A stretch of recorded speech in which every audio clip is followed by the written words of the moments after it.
Let me ask you a simple question. What happens when one of the most successful people in their field starts making decisions that confuse everyone around them, including the people who supported them from the very beginning? That is exactly what seems to be happening with Drake right now. And it is worth talking about because the pattern has says something important, not just about him, but about what fame and ego can do a person over time. Drake just sat down for another interview, and honestly, it raised more questions than it answered.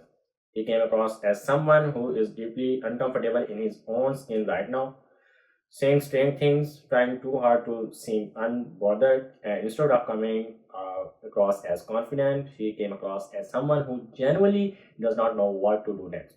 Now, to be fair, he is coming off a very public and very painful loss. Earlier this year, he went to toe in a public rap battle with one of the most respected artists in the game right now, and he lost badly. Not just in terms of music, but in terms of public opinion. His reputation took a serious hit, and everyone was watching. After something like that, the smart move is usually to step back, rebuild quietly, let the noise die down, and then came back stronger. Instead, he went on podcast. One of the biggest topic that came up in the interview was something that has followed Drake for years. The idea that he borrow from different cultures depending on whatever market he is trying to win over at the time. One day, the accent and the energy is from one place. The next day, it sounds like every completely different. Then Toronto, then somewhere also entirely.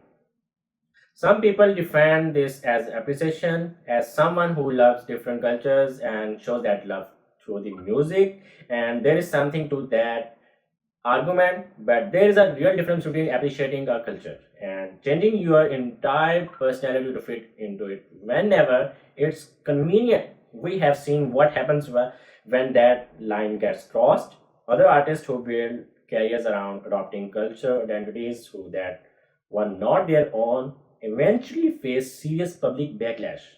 And in some cases, it ended their careers entirely. Drake seemed genuinely confused about why people bring this up.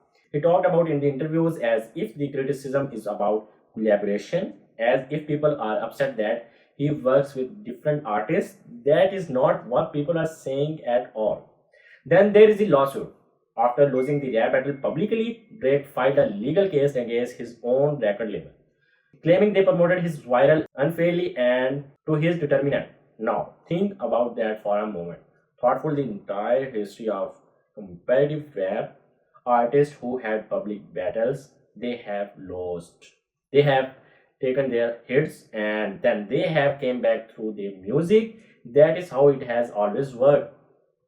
Filing a lawsuit after losing rap battle is something that has simply never happened before.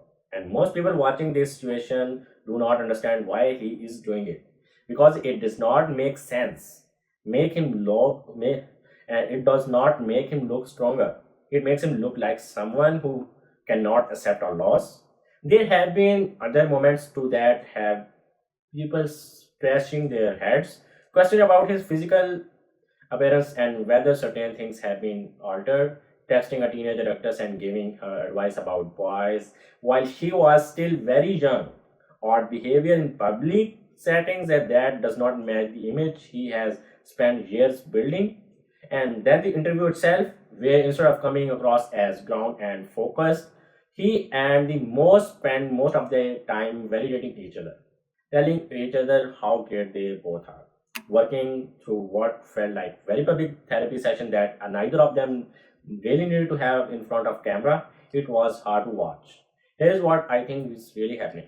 Drake built a persona over the course of his career, a carefully crafted image of someone confident, successful, untouchable, in control of everything around him. But underneath that persona is the real person. And right now, these two versions of him seem to be in serious conflict. The real person does not know who he is right now, and because he does not know, every public move he makes feels like a little off, a little desperate, a little like someone trying too hard to convince everyone, including himself, that everything is fine. The great version of Drake existed when those two things were in alignment, when the music was honest, when the confidence felt earned, when he was not chasing validation from podcaster or filing lawsuit over lost battles. he has a new album coming, and it could change everything if the music is good enough. Great music has saved careers before. It can reset a narrative completely. But right now, before that music drop, the move he is making are not helping him. They are not making a difficult moment harder than it needs to be. I have been a Drake fan for a long time. I remember when he was just a young actor trying to figure out of his next chapter, and I genuinely went to see him find his footing again. Because at his best, he is one of the most gifted artists of his generation. But the version of him we are seeing right now is not that person. And the question everyone seems to be asking is the same one he is probably asking himself. Can he find his best? Can he find his way back?